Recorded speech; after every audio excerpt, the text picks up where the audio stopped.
Good evening. Very nice. What a great fall evening we've got here in Collierville.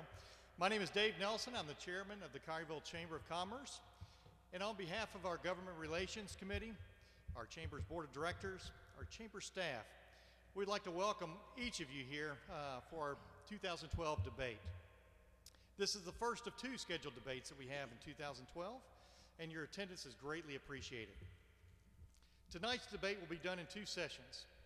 Our first session will only feature debate between our candidates running for alderman, with our final session featuring the candidates running for mayor. And in 2 weeks, on October 16th, we'd like to invite everyone back to the same locale for a debate among the candidates running for school board. Now at this time, I'd ask you all to stand and remain standing as we do the invocation and the Pledge of Allegiance. If you would, please bow your head out of respect for each other's faith represented here. Tonight we come together as a community to listen to the views and visions of our candidates running for public office.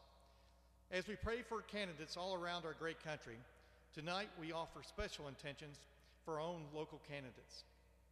We pray for these candidates to have the wisdom to lead the community, the compassion to be inclusive of all our citizens, the fortitude to make difficult decisions, the persistence to make timely decisions, the humility to put the community first, and the understanding of those who oppose their actions. We pray for our moderators, for their objectivity while providing fair and thought-provoking questions. We pray for the many people and organizations that have made this gathering possible, that they continue to bless our community and continue to set examples for others to follow. We pray for our citizens, those gathered here today, and that they may be good listeners, show tolerance to opposing views, and make responsible decisions. And finally, we ask for the blessings to be bestowed on our candidates, our citizens, and our town. Amen. Please remain standing as we give honor to our great country by saying the Pledge of Allegiance. I pledge allegiance to the flag of the United States of America and to the republic for which it stands, one nation, under God, indivisible, with liberty and justice for all. Please be seated.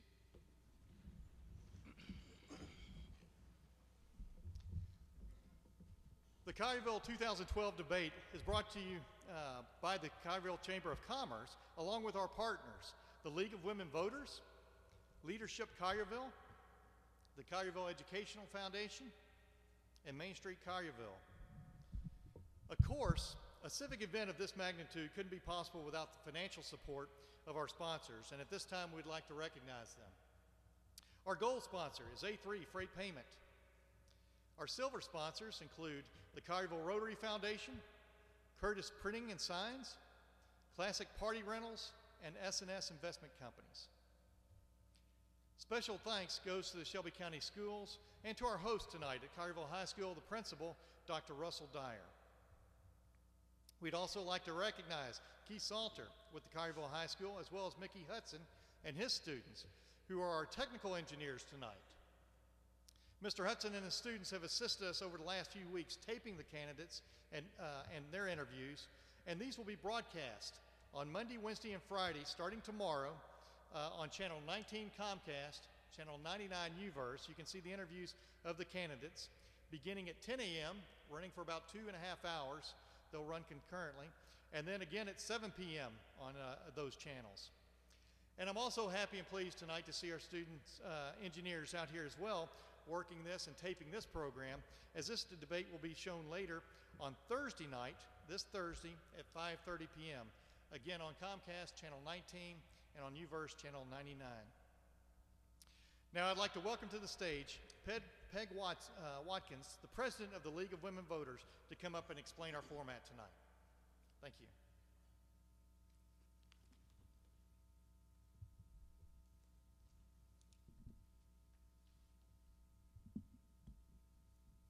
Good evening. Thank you all for attending this important community event. The League is honored once again to assist Collierville with tonight's forum. A little bit of information about the League. We are a nonpartisan organization, and we are not just for women. We encourage the informed and active participation of citizens in government through education and advocacy. If you want to learn more about the issues or consider the challenge of working in a nonpartisan organization appeals to you, consider joining. There's never a dull moment. Visit our table out front for more information. Tonight's forum format will consist of 4 components. Round 1 will be questions and answers, and the candidates will have 1 minute to respond. Round 2 is our lightning round of just yes or no responses. Round 3 will consist of questions from the audience or questions that have been emailed to us.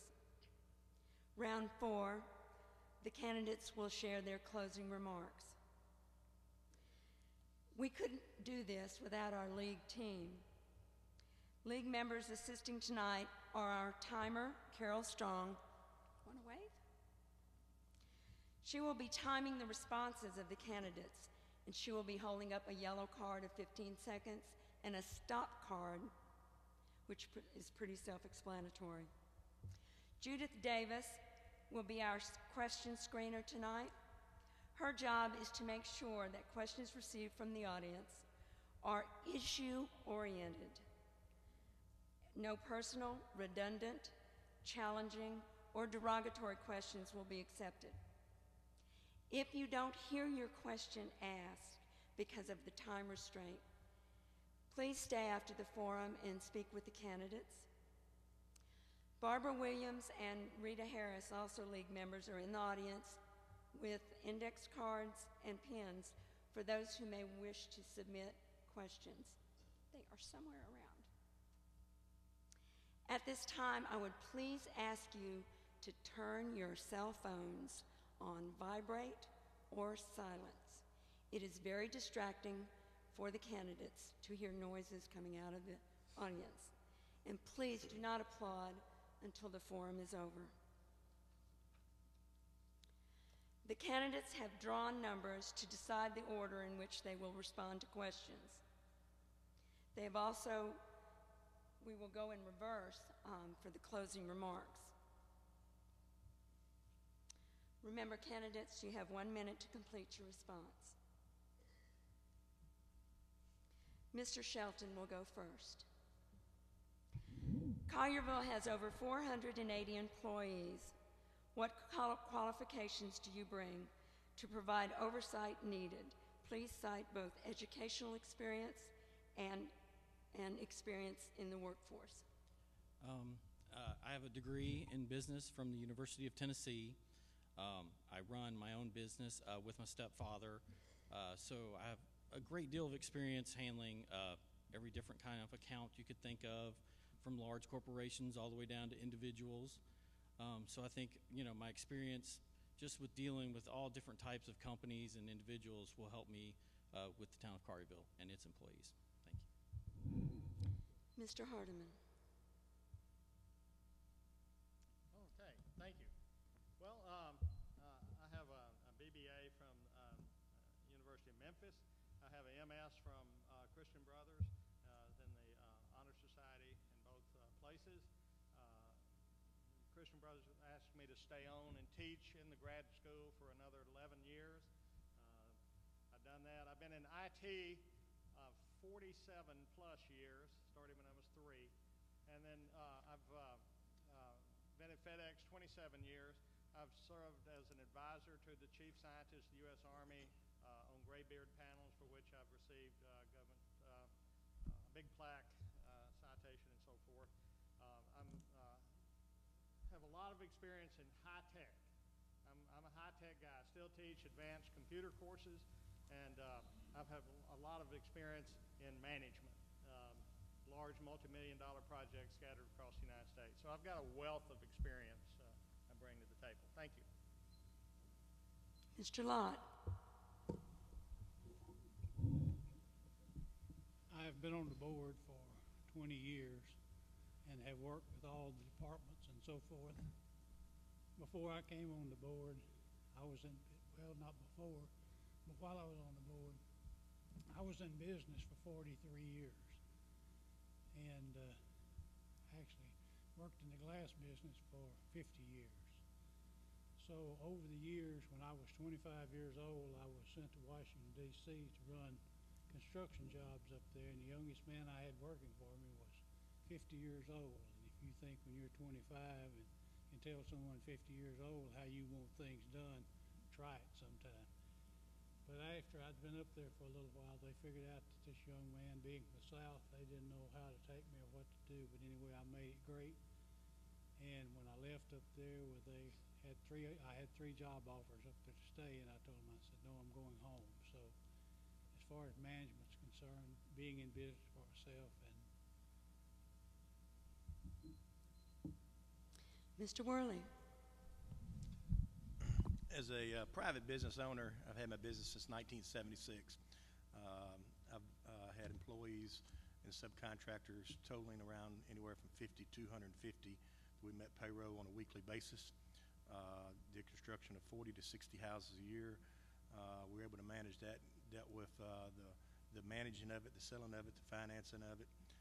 So we kept those people employed, many of them for 15, 20 years, and a lot of them for as many as 35 and 36 years are still working for us today.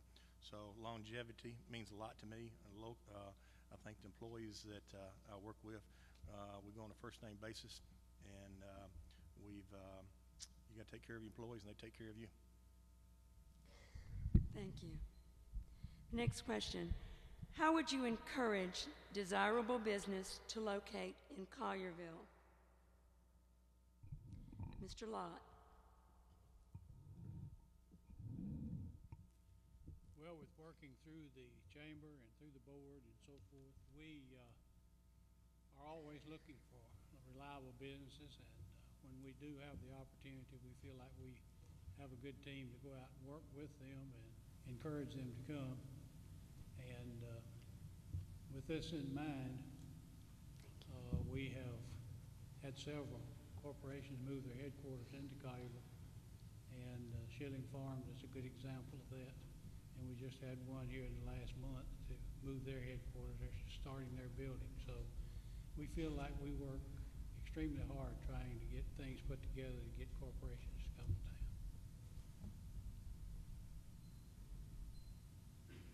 town. Mr. Hardiman. Well, you know, in addition to all the good work that's going on now, you know, we have a beautiful opportunity right now. I-269 being built, they're already working on it down in Mississippi, down to the 302. There's approximately 10,000 workers going to be in that complex before it's over with. You know, if we want those people to move to Collierville, then we need to understand the demographics of that group and make sure that we provide the kinds of things they would want. I think our future is going to lay along the 385, I-269, and we need to be looking at ways to exploit that here in town. Thank you. Mr. Shelton. I believe that the mayor represents the town and should be in the forefront, trying to attract businesses, future businesses to move into town, offer, explain to them what we have to offer as a city, as a town to them, from the new interstates that are going to be built around town, the infrastructure that's already in place, and the board would be there to support the mayor in every decision that would be made that be relevant to that.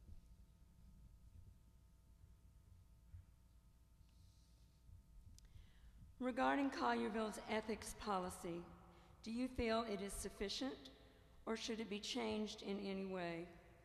Mr. Worley. Let me ask, can I respond to the last question? I didn't get the last question. Oh, I'm sorry. Yes, sir. Okay, release the last question, then I'll go to the next one, be fine. Okay. How would you encourage desirable business to locate in Collierville? I've been on the chamber board for the last 5 years. I've been a member of the chamber for many years beyond that. That's one of the first avenues of creating new businesses in the town. Secondly, I'm able to meet people as they transfer in from out of town or local people moving up into houses as they come into Collierville. There's a new company here that many of y'all not be aware of. It's called Veracity Medical Solutions. The gentleman has started a company in the last 60 days. He's increased his employment about 15%, and he plans on moving his full operations to here. He's over on Mount Pleasant. He plans on making this operation something that I think everybody will want to know about sometime in the future. So we have the opportunity to meet people, and when we're selling houses that help this town grow. Okay, now question 3. Okay, thank you. Regarding Collierville ethics policy, do you feel it is sufficient, or should it be changed in any way, Mr. Worley? The ethics policy, I think everybody ought to be ethical in everything they do. And should our policy be changed? I think we got a good policy, but I think everybody should hold to a good high standard. And as long as they keep a high standard, that's the road we lead. Mr. Shelton. I'm not familiar with the Collierville ethics policy, but I can just tell you that honesty is the key to any ethics. And that would be coming from me. I'd be honest about everything I believed in and what I felt was best for the town. Thank you. Mr. Lott. Well, the ethics policy that we have, I think, is very good. We reworked it not long ago. Went through and changed some things that we thought weren't what we needed. Upgraded it some, and I don't think we have any problems at all at any time as far as ethics are concerned. Thank you, sir. Mr. Hardiman. I agree with Jimmy. There were some problems recently, and like I said, you had a good policy because you were able to amend it and get something done. So as far as I know, it's a good policy, but like all policies, they're living documents, and and we'll learn more things, good and bad, over time, and adjust as needed. The next question, if Judge Mays rules against municipal school districts, what do you feel the impact on the quality of life in Collierville will be? Mr. Hardiman. Well, I don't think we're ready to give up yet. I think you said if Judge Mays rules against it. Well, I don't think we're ready to give up yet. We haven't explored all the possibilities yet. And I still got a positive outlook and believe that somehow or another the Providence is going to smile on us, and we're all going to work hard, and we're going to wind up with not only the best public schools that we have now, but even better in the future when we have even more control than we have now. Thank you. Mr. Worley. First off, I think Judge Mays has a tough decision, but I think he's going to rule in the right direction. I think we've got the supporting documents and can get this approved, so I don't think we'll have to deal with that issue. Schools. People don't realize what we got here. When I meet people, I say, hey, they ask, why should I move to Collierville? I'm thinking about Germantown or Collierville or somewhere else. I sell schools. We got a great community, and I don't think we'll have an issue with that. Thank you. Mr. Shelton. I believe that if the judge does rule against us having our own municipal school district, that we'll be fine. I don't think there'll be impact on the community at all. As long as we retain the teachers that we have at the schools currently, continue with the parent involvement. There's not a school you can't go into in Collierville that you don't see a ton of parents in there helping out, volunteering. Those would be the biggest things to keep these schools going. So regardless of who's running the school system, as long as we stay the way we are right now, we'll be all right. And Mr. Lott. We have always had a good school system in Collierville, and this has been one of the things that we've all promoted over the years. And after Memphis decided to give up their charter, I think we did the right thing by proposing to create our own school system. And I think if it's ruled against, that we're not going to lay down and play dead. We're going to continue to push and push until we get some kind of a school system out here, because I think when you have 87% of the people that vote and say they want a school system out here, then we need to follow through with that, because I think you're doing the will of the people. Thank you. On July 1st, 2012, Norfolk Southern opened its first intermodal terminal as part of its Crescent Corridor project. With future expansion, the Rossville terminal will cover over 400 acres and could create over 10,000 jobs. How should Collierville react to the large new intermodal terminal under construction at the edge of Piperton and Rossville? Mr. Worley. I've met with Mr. Adair on a couple occasions. I think the project, the railroads can put a railroad anywhere they want to. The railroad would be a great impact for our community in regards to distribution. Also, to create a lot of jobs where people will be coming to Collierville. A lot of companies will come to Collierville. The housing and residential and retail all benefit. Those all bring tax dollars to our general fund, which we'll be able to use. Mr. Shelton.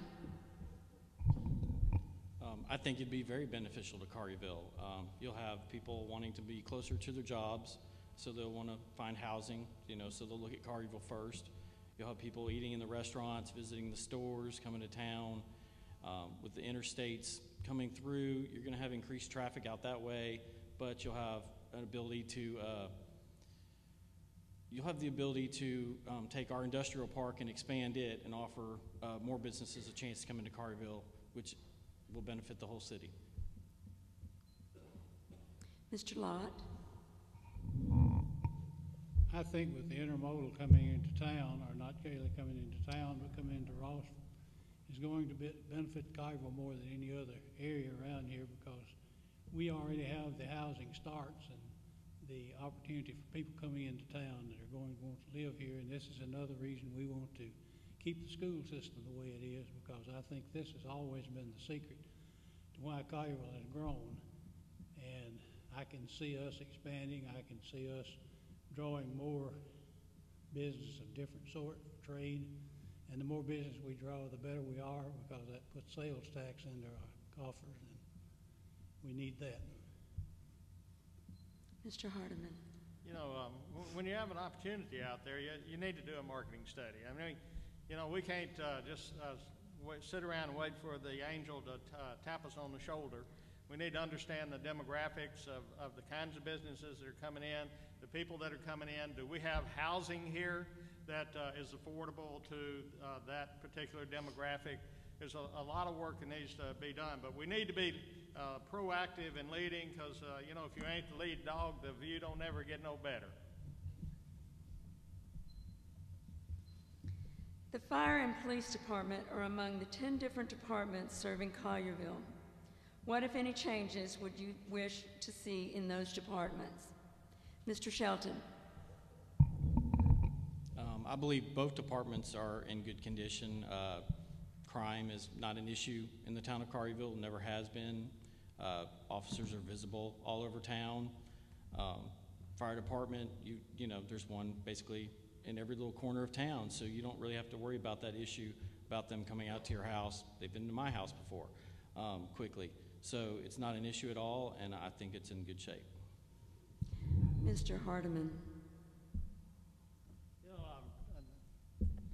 I don't have any, I don't know of any problems with, as far as I know, we have an excellent group of employees and organization. It's well run, but being a master gardener, I'd probably do things a little bit different in terms of landscaping and so forth, but that's just an old gardener's decision. But other than that, I'm real proud of what we have here in town. Mr. Worley. I'm proud of our fire and police protection. We still have, I think, some needs that they handle. We need to get a fire station on the southeast corridor of Collierville, somewhere along Bahia Road. I think that'll probably complete. We'll be able to cover all the areas. I think there are needs there. There are also other needs the police have, and I'd like to see those taken care of. But overall, they do a tremendous job, and they're great people, and I'm proud to have them as a service. Mr. Lott. Well, I'm very proud of our fire and police department. Our police department has 98 sworn officers and somewhere around 84 unpatrolling officers and people that work in the department. And we have a great response time, and anytime you can catch people when they rob a house or rob a store and be there within a couple of minutes and arrest them before they get off the property, then we should be well pleased with that. Our fire department I'm extremely proud of, because every fire truck that leaves out of the station has an EMT on board. And if you have a health problem or whatever you may have, then you're going to get it taken care of, and they're not very long in moving to get there. They normally are there within, 3 to 5 minutes. Now we move on to the lightning round, where you will respond with just a yes or a no.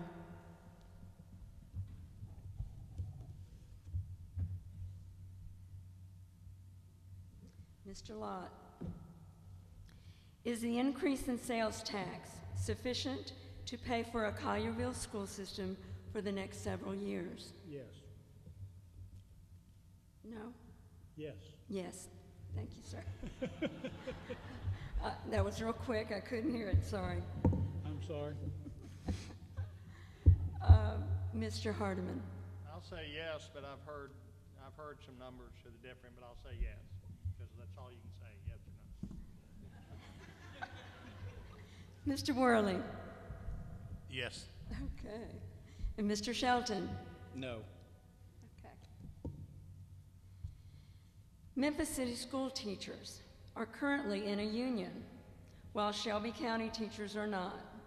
If Collierville maintains its own school system, would you support a teachers' union? Mr. Worley.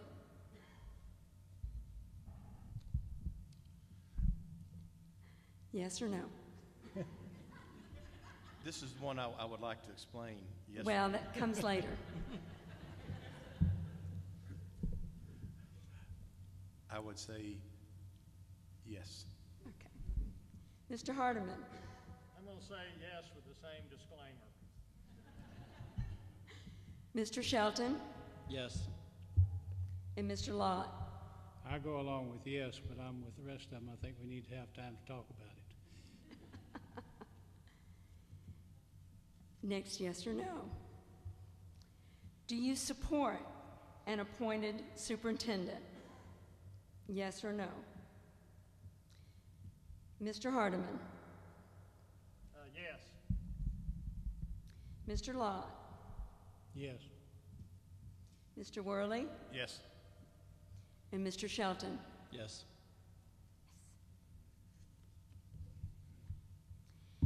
If and when the municipal school board is elected, do you foresee them asking the town of Collierville for more money to operate and maintain the new school system?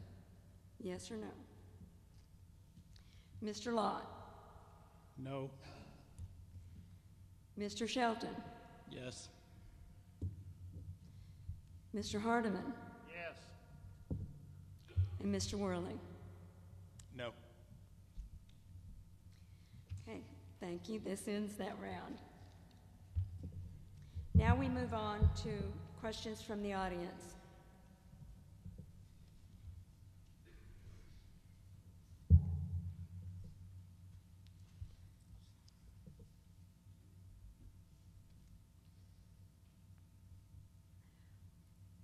From the audience.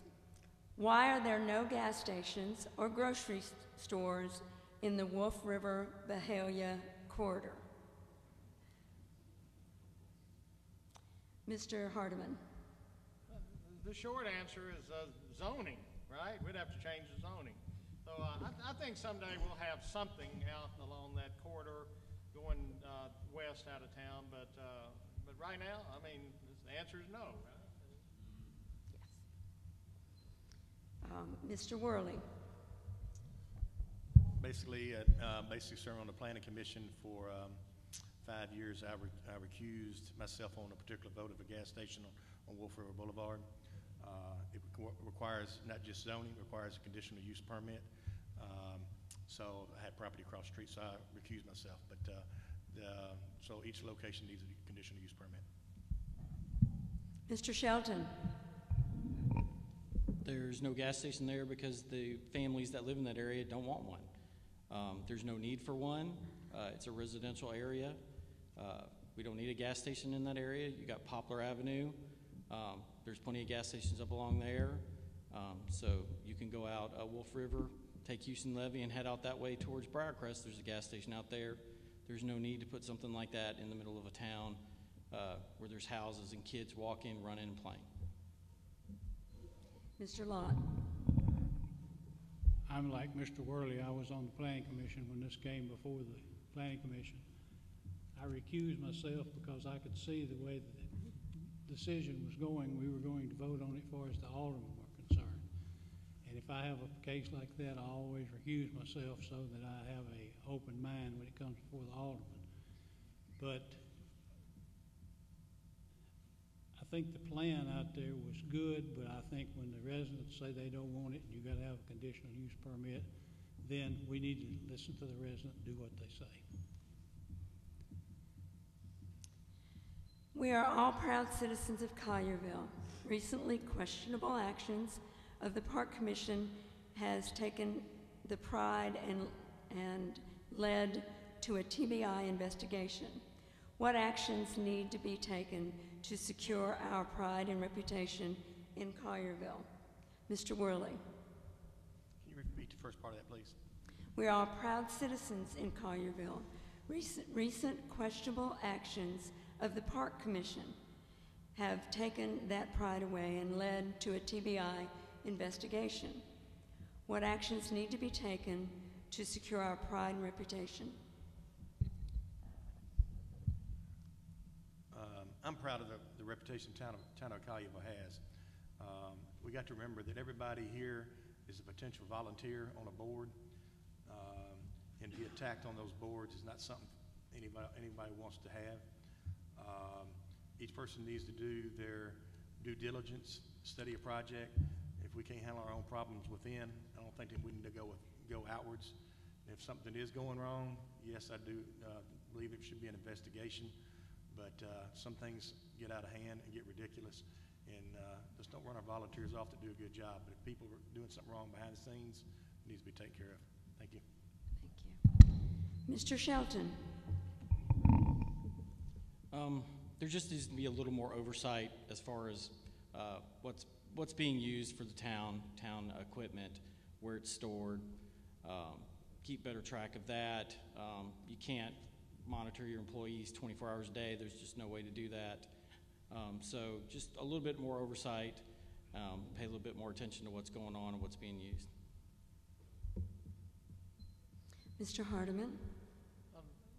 I can't address any specifics. I'm not up on exactly what situation is being brought up, but clearly if we have problems, then they need to be aired. Open and responsible and responsive and affordable government is what I'm all about. So I'm not going to tell you I know about that particular situation because I don't. Mr. Lott. Well, I think our Parks Department does a good job supervising people. Occasionally, it's like any other department. You have things happen that you're not well pleased with. But I think if we keep it in-house and carry it before the people that head of the department and the people that are head of the town and so forth, then most of these things can be solved. We don't need to get the TBI involved with it. I think somewhere along the way we had some people get a little excited about this, and to me it was a little excited that we didn't need. How will you keep our taxes in check? And please be specific. Mr. Shelton. Property taxes would be the biggest issue. The town's already voted that they want to increase the sales tax. The town's already made it known that that money from the increase will go to the schools. So I think you have to honor that. But you know, you have to keep the property taxes down. The only way to do that is to control your spending, make sure you're spending things properly, make sure the money's there. If you have to cut from other departments, then that's what you have to do to keep from raising the taxes. Mr. Hardiman. You know, the expanding the tax base is obviously the way to go, in my mind, not raising taxes. So that means more business coming in, more sales tax, more real estate tax from you know, new homes. Like I said, trying to take advantage of those 10,000 workers that are going to be working in this area, and making sure that we build affordable homes for that particular demographic, and so that's basically it. I'm all for expanding the tax base, not raising taxes. Mr. Lott. I think far as taxes are concerned, the more new business we can get to town, the more we're going to see sales tax go up, and I think this is one great way of getting our taxes. Of course, when we look back, we talk about how high taxes are in Collierville, but Collierville happens to have, I guess, the second or third lowest that there is in the county as far as the towns are concerned. And we went for 10 years thereabouts without raising the taxes. And when we raised them the last time, we went from $1.18 and we raised them 25 cents. So if we'd been raising taxes all along like we should have and so forth to keep up with the times, then we would be higher now, I think, than we are at the present time. Thank you. One last question. If elected, oh, I'm sorry. John, she can't see you. I really don't have anything against you. Please go ahead. Thank you. Thank you. I know it's. I appreciate that. Mr. Ward. I'd like to comment on this one here. First off, we do need to. If we have strong businesses, they're bringing a lot of taxes. That makes a lot of difference. Having a strong chamber board and chamber go out and soliciting business, bring in dollars. A lot of people don't know that if we can, certain things can help reduce our taxes and keep them in check. First off, I don't believe people realize in here that we've had a tremendous staff that has worked hard and got a lot of grants. The grant money we received this year in a tough economy is unbelievable. Talk to the people that work on staff and find out how many grants this town has obtained this year, and that saves money from out of the taxpayers' pocket. And then if we get our businesses and our retail, they start growing, we bring new businesses in, that'll take care of our tax base. Thank you. Thank you. One final question. If elected, would you set aside funds specifically for tourism and to promote the city and its local businesses? Mr. Hardiman. You know, I haven't studied that particular question, so it'd be dishonest for me to try to answer that. Mr. Lott. Well, at the present time, we don't have anyone as far as tourism is concerned, but we do make a donation each year to the chamber. And with this, they manage to do a lot of work with the money that we give them and the other money they raise. And we, one of these days, need a tourism group, but right at the present time, we do not have that. And as long as we can keep the chamber active and each one of us promote the town, it's, to me, if you're out and you see someone and they talk about the town, we've got one of the greatest things going with the square downtown. I was on the board when we remodeled the square. People talked about how much money we were spending on the square. And the same people that were talking about how much money we were spending on the square at that time, if they're still living and so forth, then they're talking about now what a great square we have. So if you've never been down on the square on Christmas time, you need to go. Mr. Worley. I'm getting recognized. Thank you. I appreciate that. I've been on the chamber board of directors for 5 years and been a member of the chamber probably 15, 20 years. We deal with that issue all the time in our chamber board. We deal with the town, and the town gives a certain amount of money to the chamber. We work with the town and the staff in order to, there's not a, quote, person to deal with these issues. However, the chamber and the alderman and the mayor work on these issues together, and I think we're creating an atmosphere. These people here in the audience, they're the best salesmen we have for our town to create these things. Thank you. Now will we go to our closing statements? I missed that one. Oh, I'm covered. hi, Mr. Shelton. How you doing? No, I would not set aside money for advertising of tourism.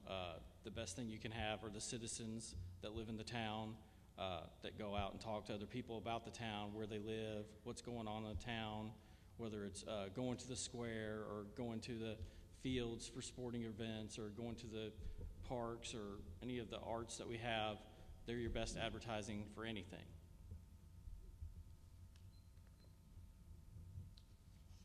Now we'll go to closing remarks. Mr. Worley, you'll have 2 minutes for your closing remarks. Okay, thank you. I appreciate everybody coming out to the debate tonight. I know y'all have other things to do, but this is important to y'all and it's important to me. I've raised a family of 6 children, and my wife, we've lived here since 1985. We love Collierville. I've had my business here since 1983. In the meantime, we've had 2 daughters that have liver transplants. That was the reason I didn't run for any alderman or any positions. However, during that period of time, I did volunteer on various boards and wanted to be a part of the community.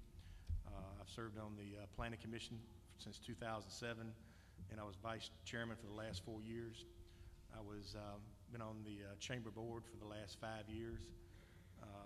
I've been involved in a lot of planning for the town of Collierville. I was involved in the 2020 plan for the town of Collierville.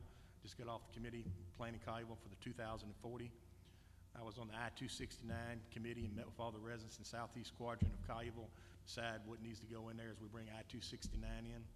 I was on the first committee that dealt with the downtown redevelopment as we worked forward toward that.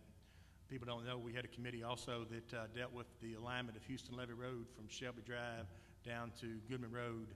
I dealt with that and the alignment we wanted to go through Collierville and all the way through Mississippi. Also, I was involved with the YMCA. I was on the site selection committee for the YMCA when it was here years ago. So I love being a volunteer. I love to be your alderman. I think I got the experience. I'm ready for the position, and I humbly ask for your support. Thank you. Mr. Lott. Well, I've been in Collierville since 1971. When we came to Collierville, there was only like 3,500 people. So we have seen Collierville grow, and we feel like by helping plan what's taken place that we have had growth at a great way we needed to grow. We didn't let it get away from us. And I made a statement a long time ago that what you see in Collierville is not something just happened overnight. There was a lot of planning went into it, and I still will stand with that. And I can sit here and tell you a lot of things that I've done and could do and would like to do, but I would like to tell you that if you need to know anything about me or you need to talk about Collierville or anything, if you'll go to votejimmylott.com, you will find that I have a telephone number there that's my cell phone. You can call me at any time. You'll pick up the telephone book and look up Jimmy Lott, and you will find my number in there, and feel free to call. And I've been out and waded water up to my knees when I really wasn't able to do that because I just had a heart attack. But the mayor and I waded water one day out there trying to figure out what was causing the flood. And but things like this is what makes Collierville the town that we've got today. And I would just appreciate the time that I have served, and I would like to serve one more time. And the main reason I'm running again to serve is schools. And I think schools is the most important thing we can think about right now. And whatever it takes to get a school, then this is what we need to do for as the town of Collierville is concerned. And I appreciate the chamber and the opportunity we've had to speak tonight, and just ask you for support. come out and vote. Thank you. Thank you. Mr. Hardiman. I'd like to thank everybody too. I've already been over my wealth of experience. I did mention I'm a U.S. Air Force veteran. I've taught school for 30-something years in college. I'm a lot of experience in IT, teaching business and IT. As you've already heard that. I also founded the farmers market here. When I say that I want open, responsive, responsible, affordable government, it's for situations like it took me 5 years from the existing board mostly to get permission to have a farmer's market. That's the kind of thing that I want to see something done about. I also started the Collierville Victory Garden. It's a sustainable, it's a state demonstration garden. We've raised and donated charity 3,700 plus pounds already this year. You need to go by and see it. I think I bring energy. I think I bring a perspective that is broader than a single industry. I think, I have a vision for, and I think I understand the future. With the escalating food, escalating energy costs and so forth, we're going to have to look at things like solar. We're going to have to look at things like pervious paving, community gardens. We're going to have to look at planning for individual locomotion. Well, all those things are maybe a while out, but we need to be planning for that now, because I think that's the future of the reality that we're going to have to live with. So, I'm asking you to vote for me, hardimanforalderman.com, and thank you. And the verse for today is 2 Chronicles 7. I think it's 14 or 41 about it. If people will turn to me, so let you read that on your own. But thank you very much. Thank you. Mr. Shelton.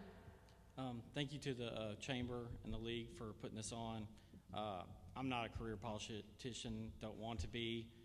Just felt like now was the time that I think I represent the families of Collierville. I have young children in school. With the school issue going on, I think you need somebody there that's concerned about that involved in it on a day-to-day basis. I hear everybody say they want to promote business growth in Collierville, but the town makes it really hard for businesses to come into Collierville. You can't take 3, 4, 5, 6, 7, 8 months to approve something so that they get started on it. You can't take 2 years to approve a Lowe's to come into town. You have to get these businesses in here. I kind of feel like developers are kind of pushing their agenda through the current board and trying to have their way and do what they want with the town. And I'm not agreeable with that. So thank you, and I hope you go vote. Candidates, thank you so much for stepping forward to serve this community. We really appreciate your efforts. We're now going to take a 15-minute break.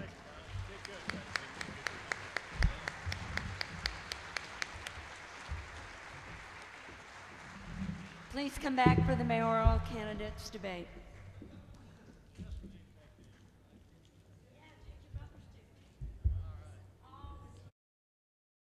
School auditorium.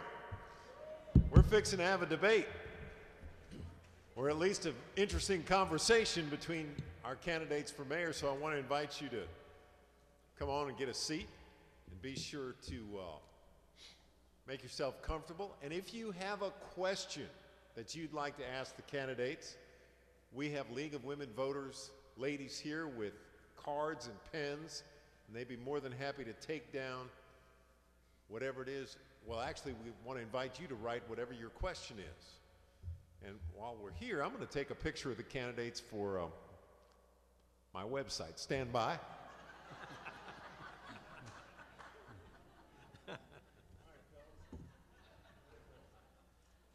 That's extra, Joe. Got to update my Facebook page. Well, hey, everybody, I'm Joe Birch from Action News 5. It's great to see you here tonight. Thanks for coming out. It's a privilege to be invited back to be here.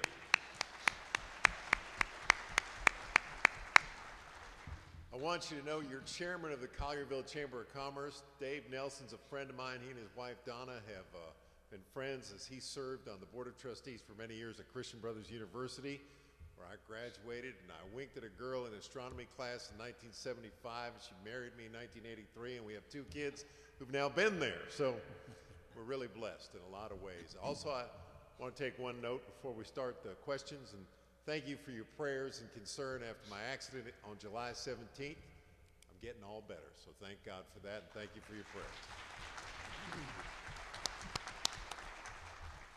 Okay, so we have a whole bunch of questions for our candidates, and the mayor and Mr. Allen have drawn from a League of Women Voters system, and the mayor is going to answer the first question, and Alderman Allen is going to answer the second one. And so I believe we're ready. And where's my timer? There you are. Okay, we have 1 minute, gentlemen. 1 minute to respond. And Mayor, you get to go first. So here is question 1. Why are you seeking the position of mayor? Wow. My wife has asked me that 2 or 3 times along. You know, I truly have enjoyed serving the residents of the town of Collierville as mayor for the past 4 years. I think that we've accomplished a lot in that 4-year period, but obviously there is still a lot of things that I would like to see accomplished.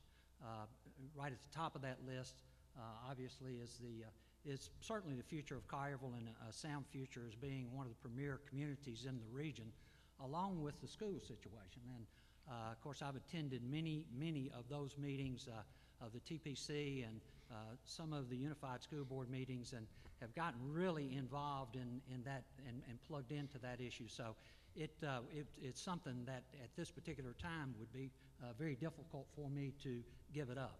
So. All right. Mr. Allen, why are you seeking the position of mayor? Well, I enjoy being in this community. I've been here about 23 years, and I think with my experience in business world that I can guide the town where it needs to be in the next 10 or 15 years. Not saying I'll be in that long, but I'm just saying you got to have a vision for the town, and I think we've got one that can really be an opportunity for us. Number one, the intermodal deal could create several thousand of jobs. My job in the industry that I was in was go in and solve problems, have a vision, how to correct something. I didn't believe in we can't do it. I believe in how can we do it. I have 3 grandkids that was born and raised in this town. I have a vested interest in them. 2 of them has already graduated from this great school. And I feel with my experience, know-how, that I can accomplish this job and get the people in this town really, really more proud and involved in what they really are. And they are really involved at the present time. Thank you. All right, very good. All right, question 2, Alderman Allen, I'll ask you to respond to this one first. Question 2, what would be your goals for the city, and what steps would you take to accomplish them? My goal for the city is I think in the next 10 to 15 years, we can be the hub of the Tri-County area. That would include Fayette County and Marshall County.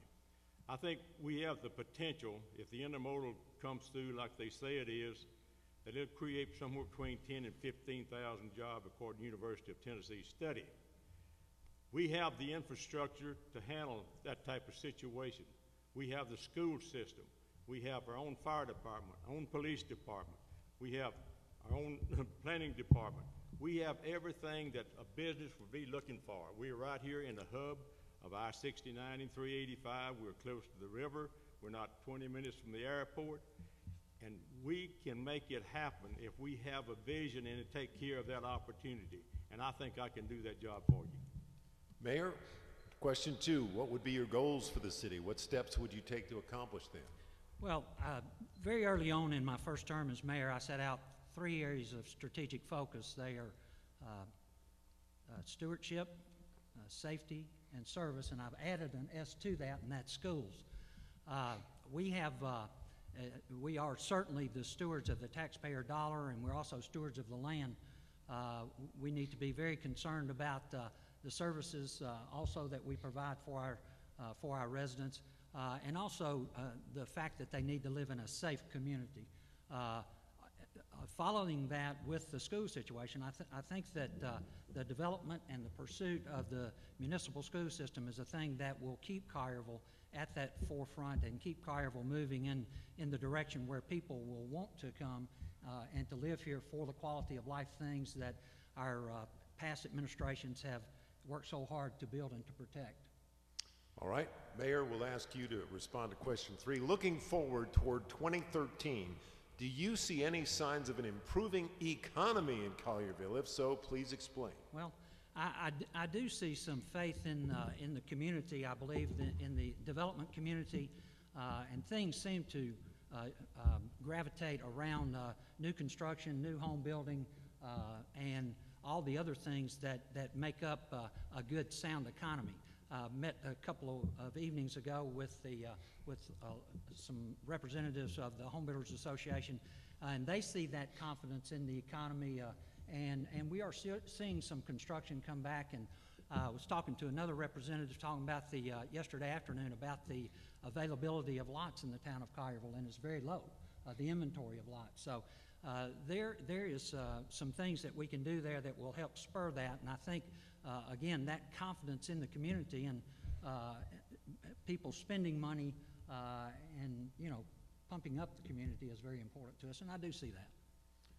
Alderman Allen. Would you restate that? Sure. Looking forward toward 2013, do you see any signs of an improving economy in Collierville? If so, please explain. I see some improvement coming along the line. I don't think it's what we need. I think we need to improve upon that. I think we have worked towards the process of bringing new business in, not taking so long to do that. I said, when you start getting away with regulations and regulations and regulations, you can encourage business to come in. In fact, we just had a company come through the process not too long ago. It took them only 2 months to get it done. As long as we keep that focus, that we want business to come in, we will see the growth in housetops, we will see the growth in retail stores, but if we get tied up in regulation, we will not see it happen. All right, moving on to question 4. Alderman Allen, you have the opportunity to answer this one first. Do you consider the pilot program, payment in lieu of taxes, which is an inducement for new companies to locate in an area, a valuable tool, or does it harm the economics of the city, Alderman? Well, to be honest with you, before I did not think it was a very good tool, but since the economy has turned south so bad, I think right now, as long as we can attract jobs, and jobs is what it's all about, I'm in favor of it. In fact, we've approved a couple not too long ago. I think it encourages dealers to come in and make a big investment in the town of Collierville in this slow economy, and that's what we got to have to keep the growth going, keep the taxes low. Mayor? Absolutely. I think that pilots are very, very important to economic growth, especially in these times of the great competition that we have in this particular area, to attract those businesses to come to Collierville rather than going to our neighbor just to the south, or rather than going to our neighbor just to the east. The intermodal unit facility has had a lot of discussion tonight and a lot of discussion in the past, but if we're not in a position where we can compete with the surrounding area for those homes and for those ancillary or those businesses that are going to gravitate around that intermodal unit, then we're missing the boat. So many times we have to do things that in a perfect world you might not necessarily want to do, and that's give away taxes. But when you look at all those things that those businesses will bring back into the community, they more than pay for themselves. All right, Mayor, you get the first bite at this apple. Regarding ethics in government, is the Collierville ethics policy sufficient, or should it be changed in any way? Well, that policy actually was written based on a model that we received from the state of Tennessee when each municipality was faced with passing some type of ethics legislation. I think ethics, to a great degree, is something that's very hard to legislate. You're either an ethical person or you're not an ethical person. Being someone who is an ethical person means that you do the right things when nobody's looking, not just when somebody's looking. So again, it's hard to legislate that type thing. I think that the policy that we have is fine. I think that as things change and we have people who maybe press on the edge just a little bit, there might be some things that we would need to change that. But as I said, I think that it's something that you hold deep inside and something that you have to express in your everyday life. Alderman, same question for you regarding ethics in government. Is the Collierville ethics policy sufficient, or should it be changed in any way? I think the one we've got now is very sufficient, because you can't legislate honesty, you can't legislate stupidity. And if you have an open, wide government, then you should not have anything to worry about. And I believe since we work for the people of Collierville, that we should be up front, be honest with them and open with them, and then if we are not, then they have a chance to remove us at the end of our term. All right, fair enough. Moving on now, Alderman, you get the first chance on this one. Should the position of mayor be full-time rather than a part-time position? If it were full-time, would the town administrator be needed? I think the job has now come to the point where it should be full-time. We have 46,000 residents in this town. Also, not only that, but it would give an opportunity to more people to participate in the government, because I know right now it takes a lot of time, either as alderman, and I know it takes a lot more time as mayor to spend. And if you have a small business or working for someone else, you cannot devote the time. The town administrator, you would need an assistant to go along with that. I don't know if you call him a town administrator or not, but to me, you should be having a person in charge of everything report directly to the voters of the town of Collierville. Mayor? Well, let me assure the citizens that are here tonight and those that might view this at some other point, the mayor's job is a full-time job. There are so many hours that you put into it. There's nothing in our charter that says the mayor's position is a part-time job. It just does not pay enough to sustain an individual in their earning money to live in today's economy. As the issue applies to the town administrator, even though you might have a full-time mayor that spends all that time, you know, you still need a professional town administrator or a professional city manager. These guys hold degrees in what they do. You know, I sell insurance for a living. Mr. Allen sold chemicals, I think, in his past. And you've got to have somebody that knows government, knows how government runs, is trained and is professional in that. All right, Mayor. Mayor, you get the first chance on this one. Okay. How would you encourage redevelopment in the Collierville community? Wow, I've already, we've done that, actually. One of the things that we have been, as a community and as leaders in the community for so many years, is very protective of our historic area of town. I appointed a downtown redevelopment commission, actually, a year before last, that worked, and all volunteers worked along with our staff to develop or to put together a downtown redevelopment plan. That plan was then presented to the Planning Commission, who approved it, and then it came on to the board, and the board embraced the downtown redevelopment plan. Now what we need, and the town has had some buy-in to that. The town has come in on town-owned property in that historic area and done redevelopment ourselves. So we've kind of walked the walk and done that as well. Now, if we had some private owners or private property owners in that downtown area to come back in and revitalize some of their properties, that would just be a plus. All right, Alderman Allen, how would you encourage redevelopment in the Collierville community? I think we have done a lot of that in the last 4 years. 4 years ago, I said if we didn't do something downtown, the downtown would be lost to competition. We have come in and changed some of the ordinance. We're more flexible. We can take the situation that's come before us and make a decision now and say, well, this is what we've been doing for the last 10 or 15 years. We don't have that policy anymore. We got one of the best planning departments I think you'll find anywhere anymore. They used to have an attitude problem. But now we've got the great guys. They've got very tremendous amount of talent. They work with the person. They don't just say, you can't do this. They said, how can we help to do that?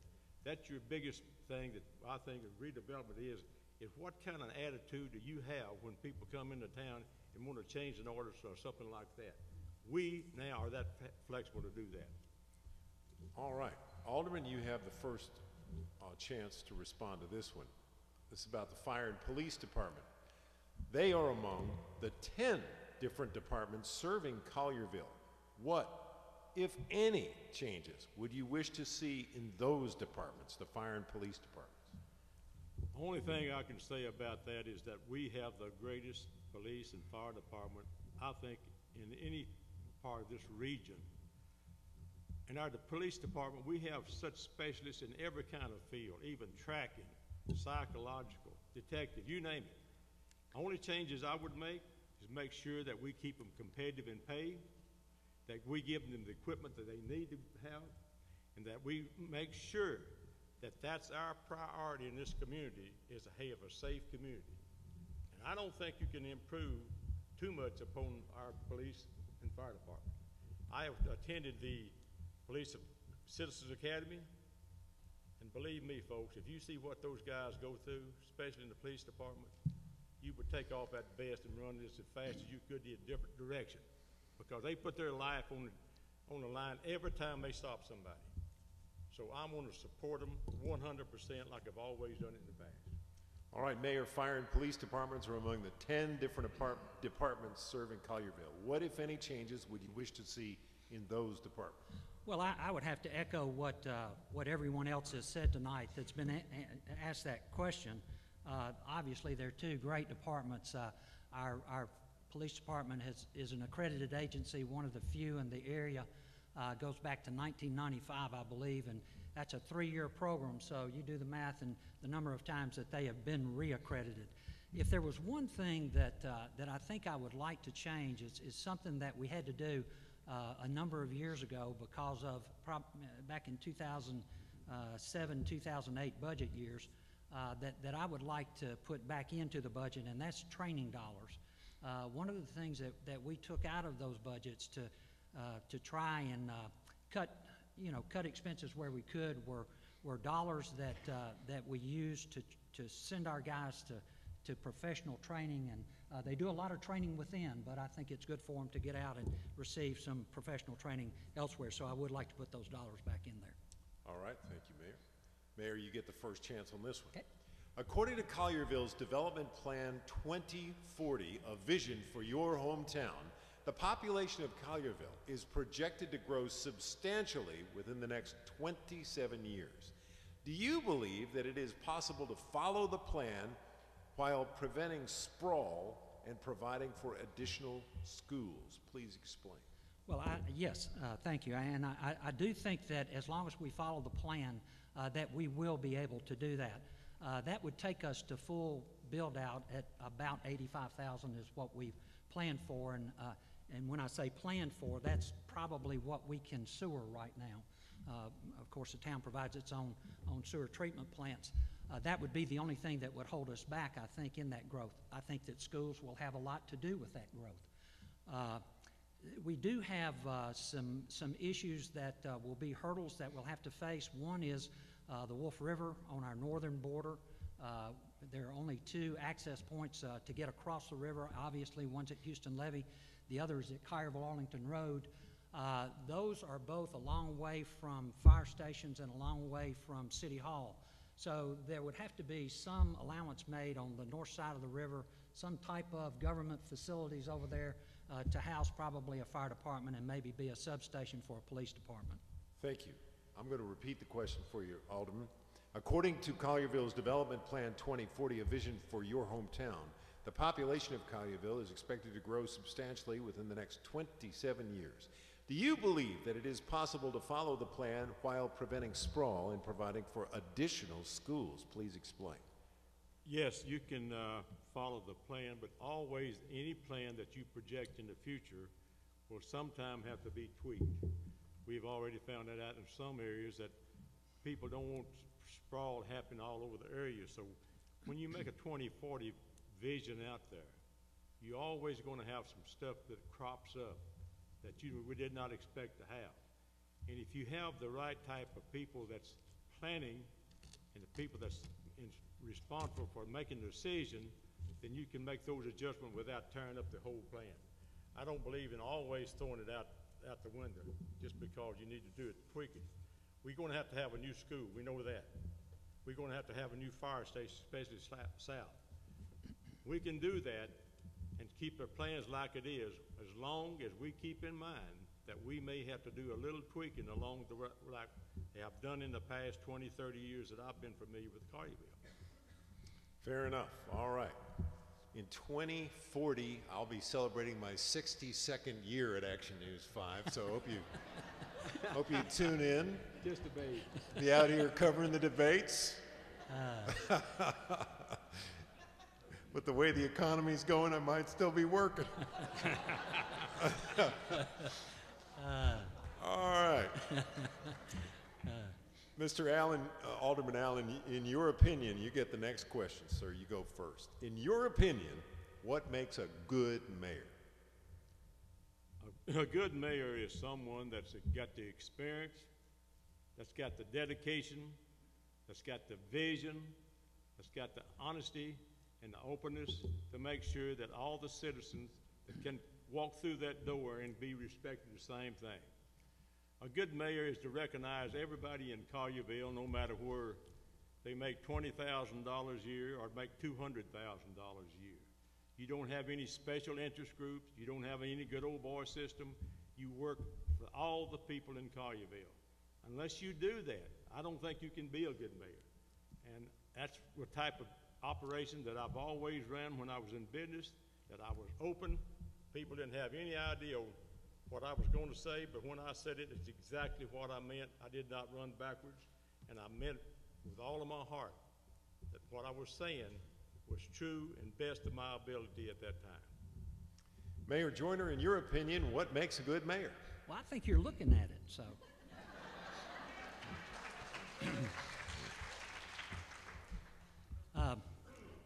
You know, it's hard to, to add to anything else that Alderman Allen has stated with one exception, and I guess that would be that deep down you've got to have the love for the town that is going to sustain all things that happen to the town. If you're doing things for the right reason, then I think that goes a long way to say what would make you a good anything is the involvement you have, the time that you're willing to spend in the hard times, when there should be other things that you're doing, but for some reason, whether they be family or just enjoyment type things, but you're drawn back 24/7 to the BlackBerry or to the iPhone and to the iPad to do things that need to be done for the town.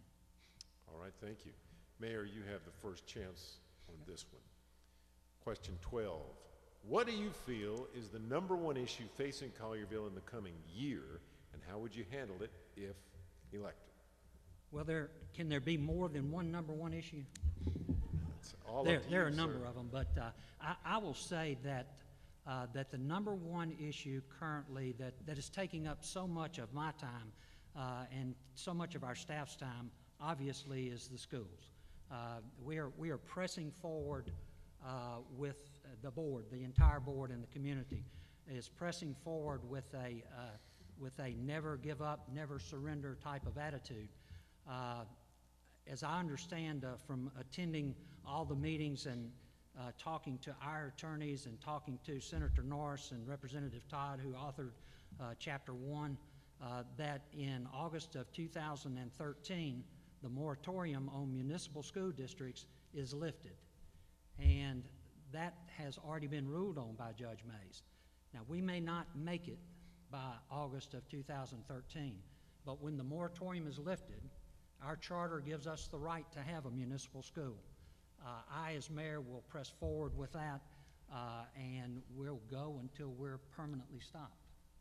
All right. Alderman, what do you feel the #1 issue is facing Collierville in the coming year, and how would you handle it if elected?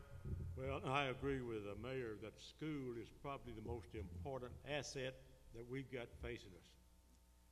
It's an investment in the future, investment for our kids. I've attended a lot of meetings myself. I've walked the streets of Collierville promoting our school system. I worked in a 100-degree temperature just about, campaigning for our school system in the August election. I voted 3 times for the school system. I don't think we can any time give up on our school system.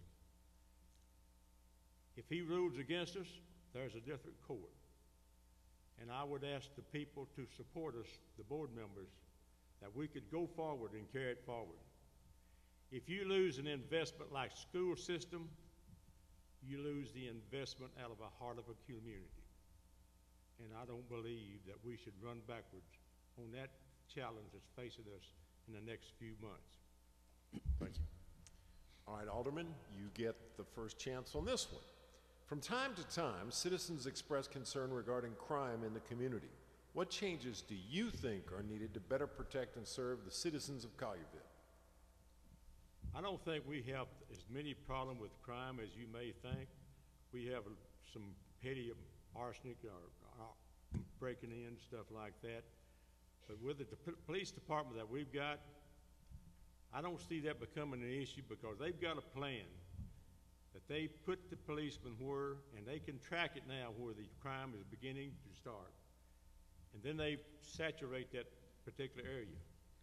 And as someone said, as one of the aldermen said, when you catch a criminal coming out the door, that's what you call moving fast. And I don't know how you improve upon something like that.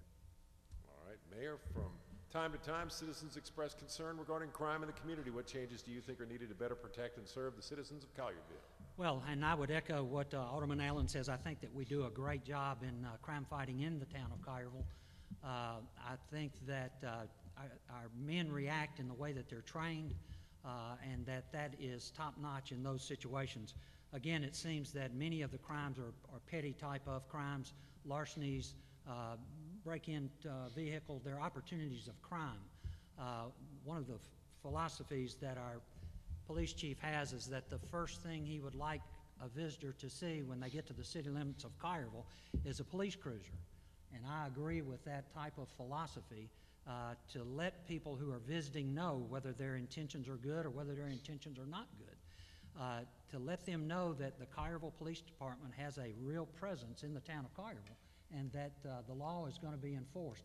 I get more complaints, I guess, maybe from speeding than I do from the crime, but nonetheless, they're both important. Well, I'll try to slow down. Please. We'll take your money. Well, Mayor, you get the first chance on this one. Mm-hmm. Tennessee is one of only a few states in the United States that does not have an income tax, a state income tax. Do you believe that the lack of an income tax encourages business to locate in Shelby County? I would say that it does. The fact, taxes is something that kind of turns everybody off. It doesn't matter whether it's again, people are willing to pay the tax, but anytime you talk about a new tax, it's something that turns people off. So we don't need that. We don't need anything that would inhibit any business from looking at relocating to Collierville or possibly to even staying in Collierville because of an adverse tax situation. So I think this board is very in tune to that, and I'm not a proponent of increasing the income tax or forming an income tax in the state. I would not support that. All right. Alderman, let's ask you that. Tennessee is one of a few states in the United States that does not have a state income tax. Do you believe the lack of a state income tax encourages business to locate in Shelby County? I think it does. Anytime that you can bring to the industry out there that you're not going to tax all the residents, because most people will relocate a business to state or Shelby County or wherever based on the safety of the community and also the tax base. If the residents are happy that works for a particular company, not paying all these taxes, and I've lived in states where you pay all kind of taxes, it makes it more attractive to us, kind of like a magnet, because they know they can keep more of the money and spend more of the money in the community and help develop the community. rather than putting it into the government's hand of some sort and letting them spend the money for you. All right, very good. Well, gentlemen, this concludes questions for round one. Now we're moving on to the lightning round, and these are yes or no responses. Tempted as you may be to say more, yes or no is what we're looking for, a yes or a no. And so let's see. Do I have to say that within a minute? Yes, sir. Alderman Allen, you go first. All right, here you go. And let's see. It seems citizens are concerned about paying for a new school system in Collierville, and these next questions focus on the schools. So here we go. Alderman, is the increase in sales tax sufficient to pay for a Collierville school system for the next several years? No. Mayor? I would say no as well. All right. Number two, Mayor, you get the first shot here. Would you consider issuing bonds to finance maintenance and constructions for future schools? Yes. Alderman? Yes. All right.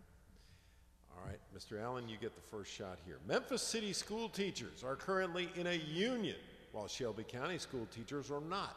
If Collierville maintains its own school system, would you support a teacher union? No. Mayor? No. All right. Mayor, you get the first chance here. Do you support an appointed superintendent? Yes. Alderman? Yes. Okay. Not getting a whole lot of difference out of these guys. All right, let's see. Alderman, you get the first chance here.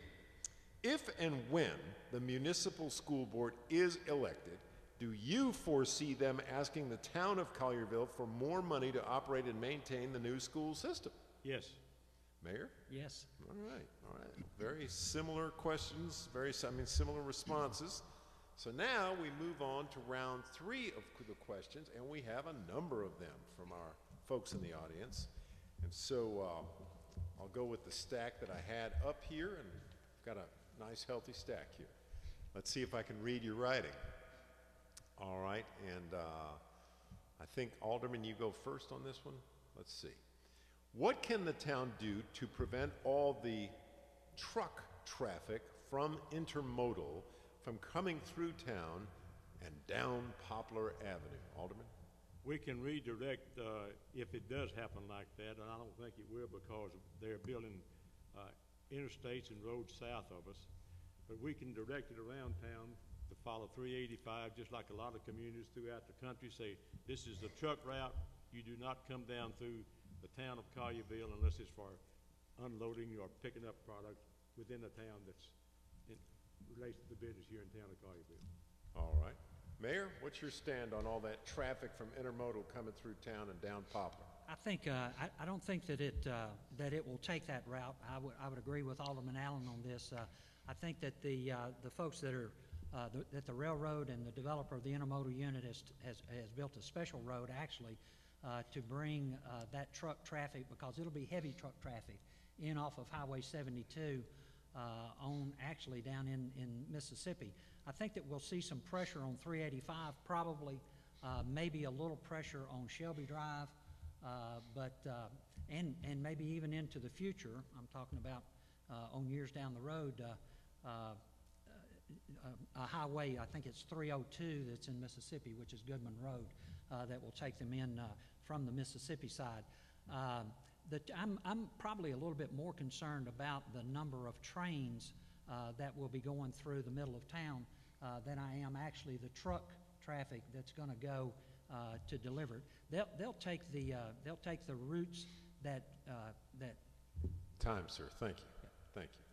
All right, Mayor, you get the first chance on this one. This is a going back in time question to some degree. Looking back, did you support the development of Collierville Baptist Hospital, Carriage Crossing, and the Municipal School District? Absolutely. All three? Absolutely. All right, fair enough. Yeah. Alderman, how about you? Did you support Collierville Baptist, Carriage Crossing, and the Municipal School District? I did all of them except the location of the Baptist Hospital. Okay, fair enough. All right, let me see here. Let's see, Alderman, you get the first chance here.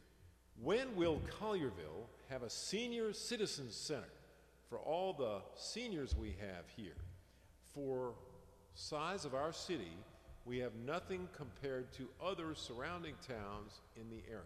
Alderman. Amen.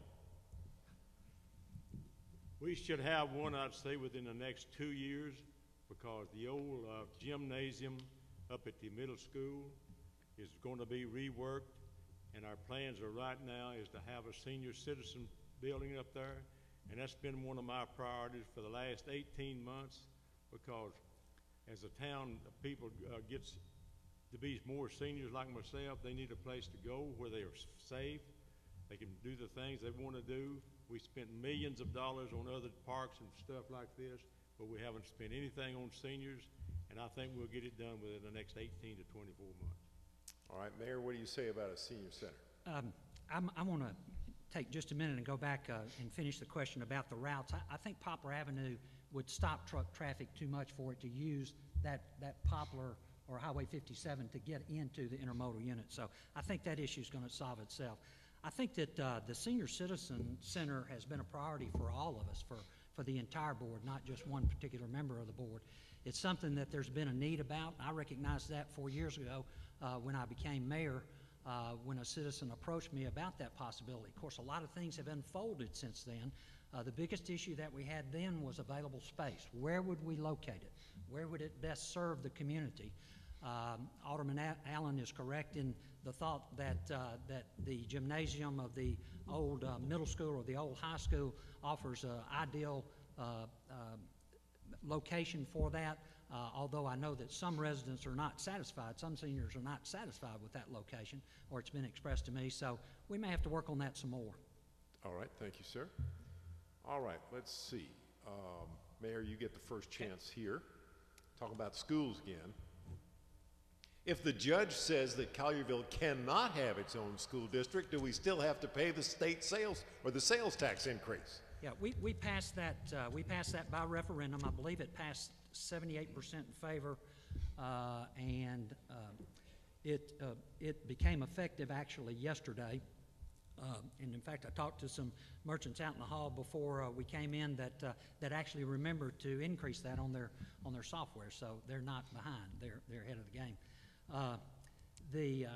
The sales tax that we're collecting right now, we will collect through next June, regardless of what the county does. If the county passes the half-cent sales tax, obviously their passing it trumps what the town has done in passing it. But we have designated all the money that's raised from that half-cent increase in sales tax to schools. We're running up legal bills as we speak. So I'm sure that that money will be very well used in paying the legal fees that we have for those schools if we're not successful in getting municipal district. Alderman, if the judge says that Collierville cannot have its own school district, do we still have to pay the sales tax, the local sales tax? Well, I made a resolution, and it was passed by the board about a week or two ago, that any money collected for the schools would go for schools only. It would not go into the general fund. Along with that, the resolution also states that if for some unknown reason, which I don't think will happen, if we collect the sales tax and we have any money left over after all the legal fees and stuff like that are taken care of, that it will be passed back to the citizens of Collierville in a form of a property tax reduction. Because we sold it on the deal when that tax was passed, that all of that money would be for schools. And that's why people voted unanimously for that. And I wanted to make sure that while I was on the board, and this doesn't hold any other board members after the next 3 or 4 years, that it went only for schools and it would not be spent for general funds. All right, Alderman. Got a question for you about business growth and beauty. Alderman, how can you achieve business growth in Collierville without harming the beauty of the city? I think we have already started accomplishing that, and that is by regulations, making regulations easy. As someone pointed out on the Board of Mayor and Aldermen, it used to take a year, 2 years, or 3 years sometimes to bring a business in town, and now we can fast track those business. As I pointed out a while ago, we've had one business to come in town want to build a corporate office building here. It was done in 2 months. They've already started on the foundation. So the secret of that is, number one, is keep your tax base low, and number two is keep your regulation to a minimum, and you can still keep the town of Collierville beautiful. And that's the way you accomplish a great town with a great business-based part. Mayor, how can you achieve business growth in Collierville without harming the beauty of the city? You know, one of the initiatives I started 4 years ago when I became mayor was to remove the stigma of the town of Collierville as being referred to as business unfriendly. We did that through trying to streamline and give streamline the approval process and give our professionals that are in those departments the authority and the leeway to make some administrative approvals where everything met our plan. We've not relaxed our design standards in the least. We still have very high standards. We know what we want the town to look like. We know what we've done in the past that has guaranteed that it will look that way. If a developer comes in or a builder comes in and they're agreeable to all the design standards that we set forth, it's going to be a fast process for them. If they come in and they're not in agreement with the design standards, then that process may take just a little bit longer. But we will not, I don't sense the will of the board or the will of our Design Review Commission to relax our design standards. Thank you. Mayor, you get this one. Okay. If elected, would you set aside funds specifically for tourism and to promote the city and its local businesses? Well, we do that presently. We spend thousands of dollars every year on tourism and promoting tourism in the town of Collierville. We just recently finished the renovation of the White Church Museum, Bess Crawford Morton Museum of Collierville History, that has opened. A lot of that money was gained from the private sector, but the town also made a large investment in doing that. That's going to house, in addition to the museum curator, a tourism office is part of our plan that will have a location there and actually would start possibly the tour of the historic area of downtown Collierville right there on that corner, on the square. We've invested a tremendous amount of money in the square, as Alderman Lott stated earlier, over the years of making that kind of the crown jewel, we'll say, of one of the things that brings the people to the community. If somebody asked me to show them Collierville, I'd put them in my car and take them straight uptown and show them the historic area.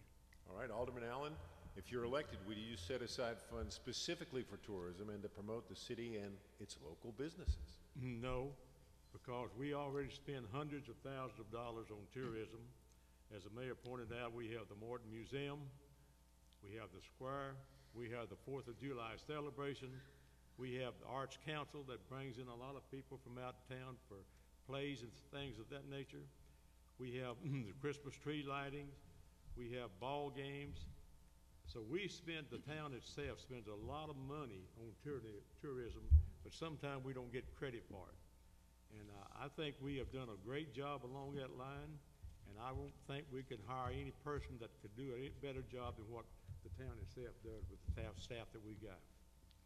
All right, Alderman, let's talk about taxes. You get the first chance. How will you keep our taxes in check? Be specific. Well, let me tell you, I voted against the 22% tax increase this past year. They said it was going to be about $3 million short. We ended about $2 million plus 7 surplus. You keep your taxes low, number one, by attractive businesses. Number two, by keeping regulation to a minimum because it brings in more people. Number three, efficiency of government. You don't grow government by tax increases. You grow government by progress and efficiency. And when you think you can spend more than you take in, then we got a real big problem, not only in our own life, but also with the government. And I opposed any tax increase when we should be more efficient and not spend more than we take in. Mayor, how will you keep our taxes in check? Be specific. I think one of the things that you have to do is to engage the community and find out exactly what services the community wants and what, in many cases, the community demands. Some of the things that we've done in the past and will continue to do in the future is hold homeowner association summits. And many of the questions that we've asked in those summits is, you know, what are you as residents of the town of Collierville willing to do without? Because we have to pay for them, obviously. What are you willing to do without? Are you willing to do without the brush pickup? Are you willing to do without the parks? And are you willing to do without you know, newly paved streets? Are you willing to be satisfied with maybe less people on the fire department, less fire stations, less people patrolling the streets and that type thing? The other thing that we did prior to that tax increase that we took is we had Union University come out and do a citizen survey for us, so we knew we were getting an impartial cross-section of the community to tell us what they wanted. Thank you, Mayor. This question comes from a person who's concerned about the water system and a possible connection to cancer. So this is a person's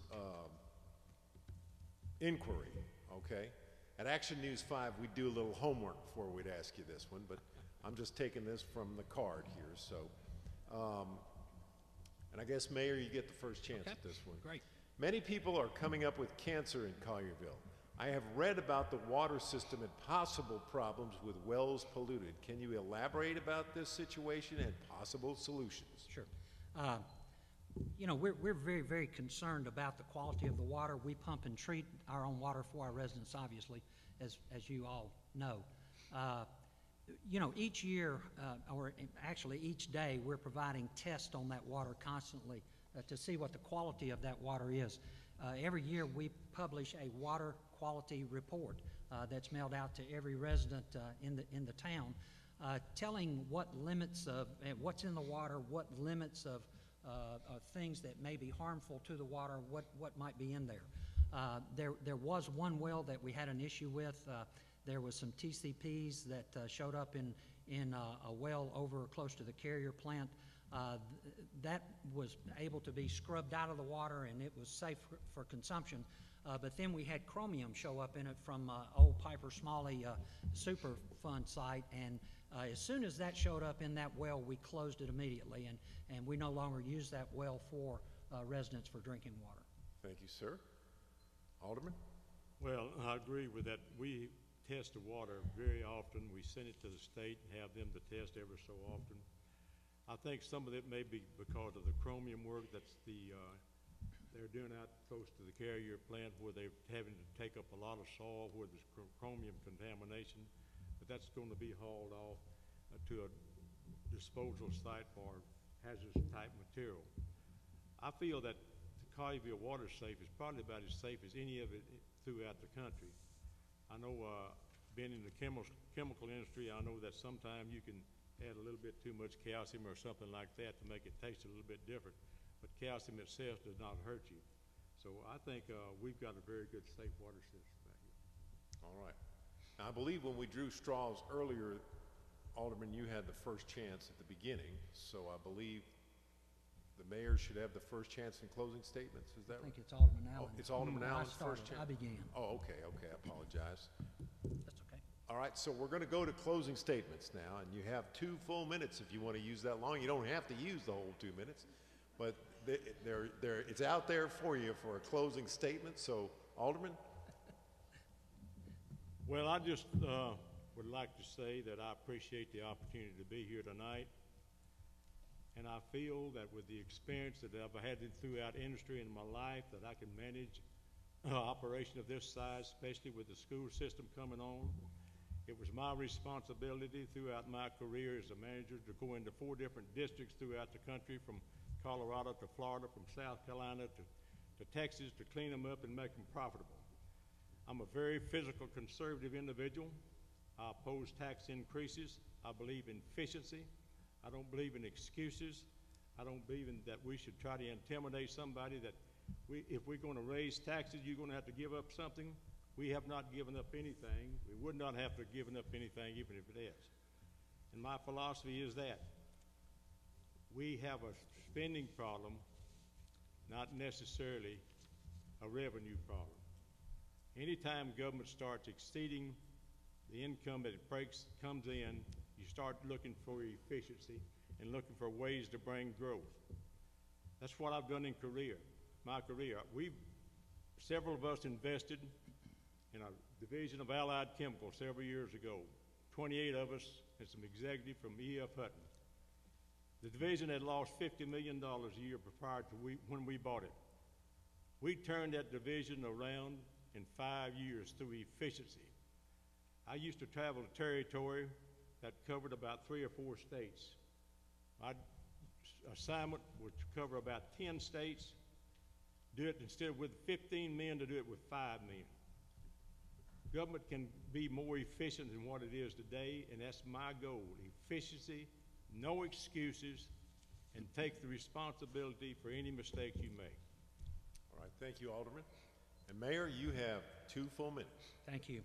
Thank you, Joe. Thanks for coming tonight. It's always great to have you come out and do a venue like this. And I'd like to thank the Chamber of Commerce again, as everyone has, and also all those businesses that supported this forum. I believe you have a chart right there that will refer to all of them. And of course, then the League of Women Voters. They have put on a great, I think, forum tonight, and my appreciation to them for this particular format. My roots in Collierville are very deep. I grew up here. It's my hometown. Most of my adult life has been lived here. Came from a large family, have 4 brothers. We all attended Collierville schools, graduated from Collierville High School. I've raised 3 sons in Collierville here. They've all attended and graduated from Collierville High School.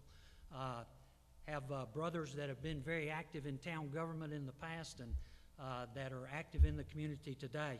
I graduated from the University of Memphis back in 1972 with a BS in education and thought I wanted to teach school. There were things that were going on in 1972, and we won't go back there, that made me not want to teach school. The thing that I would say is that over the past 4 years, I've been honored by you to represent you as your mayor. I've tried to do that in the most professional, informed, intelligent way that I possibly could. And I hope that I've lived up to your expectations. It's been a labor of love for me to represent you in that fashion. As I said earlier, I started out my first term with my mind focused on 3 areas of strategic focus. I talked to you about stewardship of taxpayer dollar and also safety and service. I've been real active in the school situation. In fact, so active that my campaign's been endorsed by Senator Mark Norris, Senator Brian Kelce, Representative Curry Todd, and Representative Mark White for the work that I was able to do with them in Nashville. All right, thank you, Mayor. Ladies and gentlemen, thank you for coming out tonight. Let's have a round of applause for our candidates.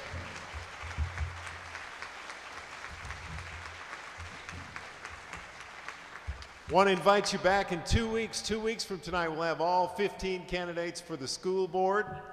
And I want to invite you to vote with your remote tonight. I'm a man who has to run for re-election at 5, 6, and 10 o'clock Monday through Friday every night. I run for mayor, I run more often than A.C. Wharton or Mayor Luttrell. So vote for Action News 5 tonight at 10. Thank you.